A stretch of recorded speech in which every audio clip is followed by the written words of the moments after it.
Welcome to another episode of Marketing 101 for chiropractors. Even if you're not a chiropractor, this is a great marketing podcast that we go over things each and every week to help you grow, scale, and develop your business the way you dreamed of from day one.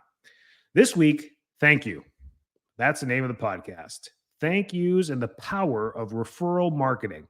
We may have done a podcast before about this, but today let's dive deeper into what referral marketing really is. Referrals are the bread and butter of every business. Word of mouth marketing is what they used to say. And now referral marketing is the exact same thing. Getting referrals to you for the services that you provide. That's the easiest and the freest and the cheapest marketing you could possibly do, but it's probably the most gratifying and the highest honor you can get from your customers. Why do we take this for granted? So, referral marketing, we got to define it. It's crucial for chiropractors, it's crucial for health providers, it's crucial for any type of service provider because a referral is worth more than any testimony, anything online, any website, any flyer, any postcard, any billboard, any ad, any commercial, any radio ad, whatever it is. Referral marketing from someone you trust, like a friend, a family member, a colleague, that tells you, go see this person. They're the best dentist in town, or they did this for me. It was amazing, is the best thing you could possibly get. And the probability of them using you is much higher. Now with digital and social media, these groups that everyone's a part of, the mom groups, the community groups, when the people are literally going to these groups and asking, I need a chiropractor or I need a dentist. And boom, they get like 98 responses. And usually it's technically the first few that come in are the ones that are responded to because that person who asked the question gets the notification. But really, they kind of scroll down and then kind of pan out and see how many of the same name keep popping up. That means they're probably better. And that's typically what's going on. We've studied this through our patient base, especially the moms that are coming looking for a referral for pediatric chiropractic. They're scoping through. And then when we pop up all the time, full life, full life, full life, we end up winning that game, which is great. But word of mouth is happening behind the scenes all the time. People are working with other people. Moms are meeting up with their kids for play dates. Moms are meeting up at dance classes. Dads are meeting up at soccer practices. And they start talking about these things. Who's your chiropractor? If it ever comes up for whatever reason, that is the best thing you can do. So we need to define what referral marketing really is when we're moving through this, the difference between passive and active referrals, right? Passive referrals is what we just talked about at the soccer field, other parents doing this stuff for you, other people telling their testimony about what you did for them to their friends, to their colleagues, and saying, here's their information. That's a passive referral. All you did was provided great service and it just went out like a raven from Game of Thrones. The message just kept going like a tweet, right? It's not called a tweet anymore. What's it called? An X. So that is what's going on. Active referrals are where you stimulate the referral machine. How many of you know how to do that? Or how many of you do that? You may do it and not know it, but many oversee this. So active referrals are when you are actively stimulating referrals. This could be as simple as asking a client to leave a Google review.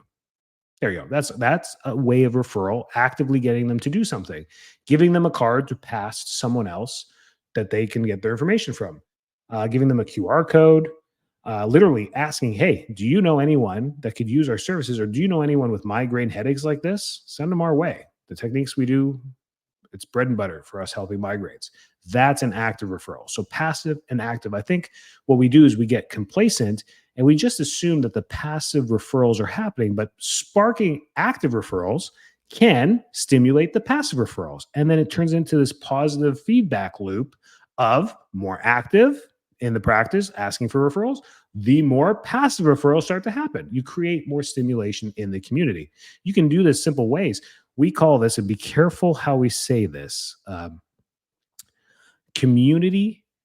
Thank you for being a community hawk, the bird, the predatory bird, with all the memes about hawk tua and all that stuff. So we got to be careful. Community, when you write it, it's easy. Hauk. So it's a hawk, it's a bird. And we call them community hawks. And we send them, a card in the mail. Thank you for being a community hawk. And because we saw that they referred us on these mom groups or on these community groups.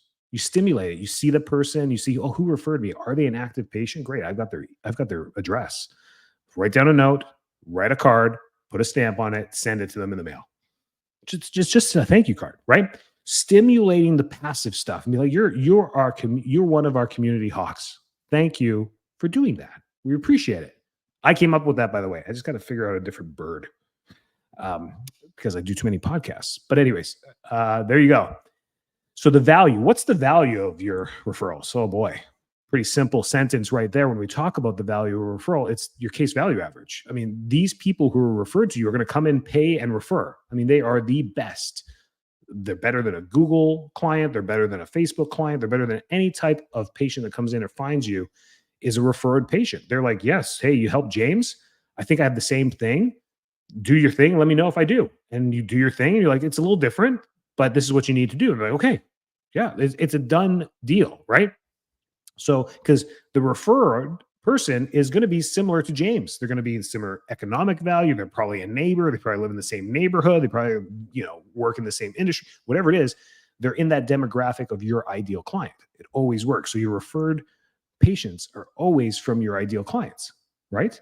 If they're not, we got a different problem, different podcast for a different time. You got to change your rung in your ladder in your corporation. You got to go up. And we'll talk about that some other time. So creating a referral culture is by constantly stimulating these two things. Then it becomes culture in your office. Now, many of you, I've been in practice for 16 years. So after all these years, you get complacent. You forget to do things. You used to do the mailers. You don't do the mailers anymore. You used to do the 2-card Tuesdays. You don't do them anymore. You used to do that and you don't do them. You get a little bit complacent. Why? Because of life. You want to go enjoy the kids' practices. You want to go spend more time with it. Whatever. You disassociate from your business. What happens when you do this for too long? Your business starts to go downhill. So if you're listening at this moment and you feel like you're at that time, you're like, yeah, we're kind of on a negative slope. Well, that's why these podcasts come out at these times for you at the right time. And this is why you're listening, because the universe is telling you, hey, there's going to be a tidbit in here in the next 15 minutes that could drastically change the trajectory of your practice right now in the next 30 days. Do this stuff. Or maybe you're looking to grow. Maybe you're looking to add an associate. This is the stuff. So creating a referral culture in your practice takes time to train your staff to encourage this. So everything I gave you examples of, the 2-card Tuesdays, the entire team is trained on that. They know, oh, great, better order some more cards because these are going to disappear pretty soon. And Rico's on his 2-card Tuesday thing again. The Google reviews, kind of stimulating that at the front desk, the pass off of this card with a QR code on there. We also have those little scanners where the patient can put their phone right to it and it pops up our webpage, one of those, Wi-Fi things. And then setting up expectations with new patients that this is a referral practice. You can start planting the seeds in day one on the new exam, maybe in your new patient email sequence. On that first email or that second email that they get within the first 3 days of being in your practice, it's talking and stimulating about, hey, we're a referral-based practice. So once you start getting your results, we know you're going to refer. So here's the easiest way to refer. Keep this email. It gives a synopsis of what we do in our practice and our services. Forward this to anyone you think that should come. They're more likely to refer at the beginning, and then more likely to refer the longer they're with you. So if they've been with you for a long time, they're just going to naturally start to refer people. Okay. So let's talk about some strategies in stimulating referrals. You got to build a relationship. This is easy in the healthcare field by just giving good service. You automatically build rapport with your clients because you're giving good service. Don't take it for granted and always be mindful of it, that you always want to be building rapport and find ways to make patients feel valued and appreciated. And that's the power of thank you. Thank you for choosing us. Thank you for staying to your care plan. Thank you for showing up. Thank you for sticking on time with your appointments. Thank you for being a great patient. Thank you for doing your homework. Thank you, period. Thank you for just you trusting us. Those little statements can go so far with your clients, just saying thank you. And it makes you so more grateful on a daily basis. It's affirmation, it's positive, it's practicing gratefulness. It's wonderful. Now, asking for referrals, there's a right way and a wrong way. Let's just talk about the right way. Let's just teach you about good habits. So, when and how and where do you ask for these referrals during a patient journey? Early on is key, and it can be table talk as well. Good patient flow table talk is now I'm, 40-year-old male now, typical male, want everything done quickly. I don't want to be there forever. When I show up for my appointment, I don't want to wait long. And I want to get better yesterday and for as close to free as possible. I get it. I'm my worst client for sure, but it is me. And women are a little bit more forgiving. They understand that they have time, things take time. So at the beginning, it's building that rapport. And I use men because they're the tougher ones to help. And tougher ones to get through their thick skulls, right? So it takes a little bit more time and trust. So the rapport happens with the results that you get. So explaining things through why they feel the way they do, why they're probably not going to die from the condition that they have, and why it's solvable is probably in the first 1 to 2 visits. On visit three, it's it's as soon as they start to feel any improvement, that's where you start to ask for referrals. That's where I do. I'm like, oh man, I'm so glad you're fine. Can sleep on that shoulder. I know it's not 100%. This entrapment is horrible. It's deep. I can't get to it. It's on the fourth layer of muscle underneath your shoulder blade. We're going to do Grasson, active release, dry needling, everything we can to get to this, but it's going to take some more movement. How many guys do you know have this shoulder stuff? You say, dude, like everyone, jujitsu, they do all this stuff. Perfect. Here's my card. Tell them about this. You guys can all just keep playing baseball together with less pain. Stimulate it. They probably won't refer, but the stimulation starts there. So as early as possible, and language that works for referrals. And the language that works is unique to every patient because they got to relate to this. So if this person comes in with shoulder entrapment and now you're talking about cervicogenic vertigo. You're like, hey man, I really love cervicogenic vertigo. It's like my passion. It's what I help people with. The whole clinic's based around this. I'm a functional neurologist. And you're just doing this with their shoulder and just rotating it. And they're like, oh, you really can't connect those dots. You got to be careful, right? For those asking for the right. So asking for what you love to do and relating, I'll take shoulders all day. If this guy decides to refer me 2 new patients a year for shoulders, I will take them gladly and with open arms. Make sense? Because I'm helping that person with it. So incentives, everyone hates this word. I can't incentivize for a referral. No, you have no structured incentivizations in your practice for a referral. There's nothing written anywhere. You don't give people money. You don't give them gifts. You don't do anything for it. You just develop a referral program in your office. It can be rewards. It can be points. It can be towards a free adjustment. It can be towards a prize in the office. Yes, you can for referrals or sticking through their care plan or whatever it is. But really, it's the thank yous that I want you to focus on in that system that you create. You've got to create a system for referral programs. You have to have a system for new patients, for day twos, for report of findings, for taking x-rays, writing reports, doing the adjustment, hiring an associate, referrals. When somebody quits, what happens? When somebody's onboarded, what happens? Your system's SOPs have to be this huge binder of 100 pages of how your business is run. And you have to create this, right? So here you go. Here's your referral programs. You're going to jot down some notes and start doing this. What's that sequence look like for referrals? And always consider the legal and ethical questions, right? Anti-Stark laws, gifts. Here's the rule that keeps you out of trouble. As long as they're random, you're okay. If you follow the same thing, like everyone on their second referral, they get a $100 gift card to Target, and everyone's getting this, and it becomes, hearsay in the community, that can come back to get you. It's typically going to be a competitor in the area that's going to call you in. They're going to call your board and tell you you're doing that. But if it's random, there's absolutely everyone loves to get stuff in the mail. Or in person and win stuff. It's great. And then the last part's, the power of saying thank you. Let's dive into thank you. Thank you is important. Gratitude is important. The impact of psychological feeling appreciated is amazing, both for you and your client. Express gratitude and strengthen the patient loyalty. The more you do it, the more you strengthen it because they feel appreciated for being a client there. People don't feel appreciated anymore. People want to go in, pay a couple bucks and get the results. They're like, I gave you money, now give me the results.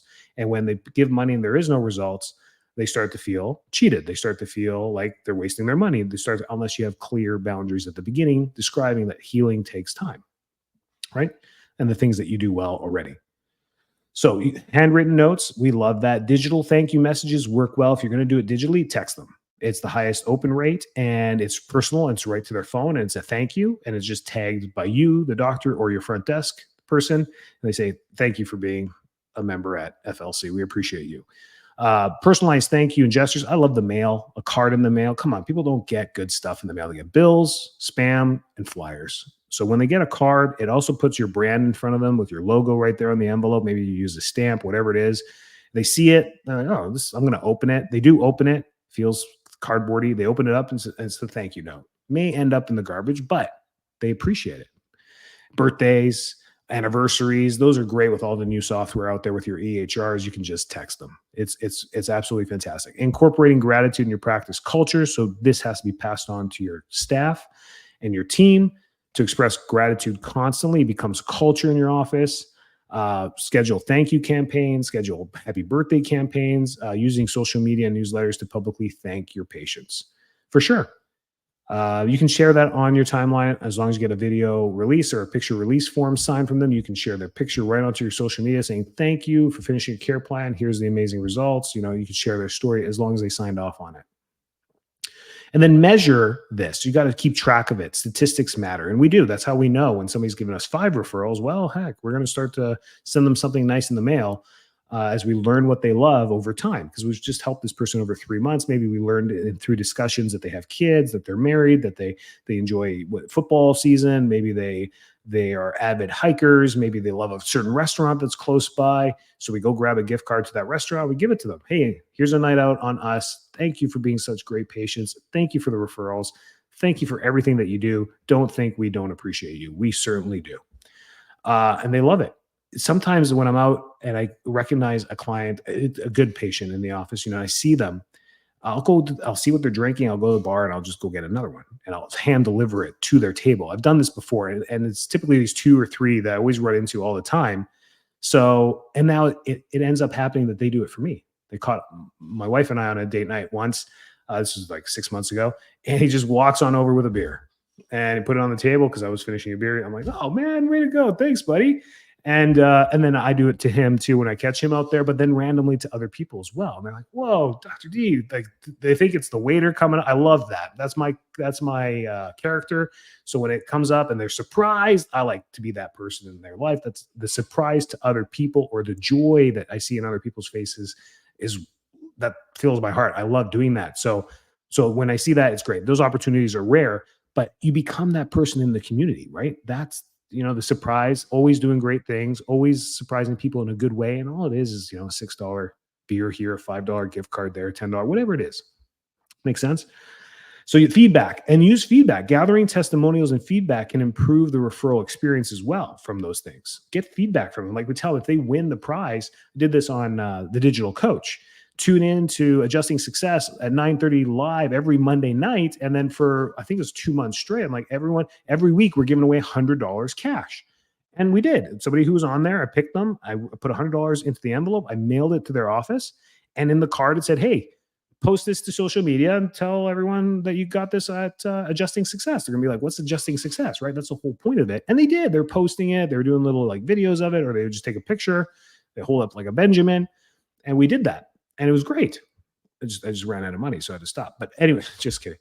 And then number 5, actionable tips and takeaways for this is to start small, implement 1 or 2 strategies a week. This was a lot. This was a big podcast. You probably listen to a bunch of things like, man, I could do like 3 of those things. Start small. Start with 2 card Tuesdays. Start with training your staff. Maybe this week's staff meetings, you sit down and you guys, how do we be more grateful or stimulate more referrals in our practice? Watch what your team gives back to you. They have different perspectives. They don't listen to this podcast. They didn't go to chiropractic school like you did. They may have a different viewpoint than you, and sometimes it's good. So regularly review and adjust your referral marketing plan. Like this should be going on all the time. You can maybe make it fun to stay with it because 2 card Tuesdays for 52 Tuesdays in a row may get a little bit boring for you. I don't know. But you can stimulate this. You can be on the referral time there, the Facebook or social media hawks. Remember we called community hawks. You're sending that out to them. It can be digitally or by card. And it doesn't matter if that person that was on the feed that asked the question, hey, we need a good family chiropractor. Who do you refer? Even if they didn't become a patient. So you check their name, you look at your EHR, like, oh, they never did become a patient. Doesn't matter. Those 6 people that went and said FLC, they should all get a card in the mail saying thank you for that. So they are stimulated to do that. We have moms on there that started with us when we first opened with their kids. They don't come in anymore. They got what they got. They were happy with the results, obviously, and they still refer to us. Even though they're not an active patient, they were an inactive patient from a while ago. They are in the community standing up for us. It's pretty cool. Challenge your community as well. Set a goal for the number of referrals you want to generate in the next month with your team. Set goals. It can be big, hairy, audacious goals, or they can be realistic goals. Depends how your team runs. Are you guys people that set goals? And if you don't get to them, it discourages the whole team. Be careful with that. Then you have to set real goals. So let's say you don't get very many referrals. You get like three a month. Maybe the goal for next month is 4. Like, you got to know your numbers. For us, if I see like we get like 10 referrals a month, I'm like, how do we get 20? That's where we want to go, is like, what would happen to our practice if we doubled that? Well, probably going to double the trajectory of your next 12 months, right? So that's great. And just make a goal. Like, every week we want to send at least 5 thank you notes. So this is part of the end of week schedule for your associate doctors or for yourself or for your front desk. You're like, hey, at the end of the week, the goal is to send out at least 5 cards. They can be for anything. It could be a happy birthday card, a thank you card, a referral card, whatever it is. So that is referral marketing and the power of thank you. That should have stimulated a lot for you this week, and implement it. And once you do, post on the Marketing 101 group or on our YouTube channel. Tell us what you're doing, because when you do that, it gives other people more ideas as well. And I'll post on the group all week this week about what do you do for referrals and what's your strategy for referrals. And maybe it'll generate and spur some comments about that. So keep doing what you're doing. You guys are all awesome. Have a fantastic weekend and enjoy the week.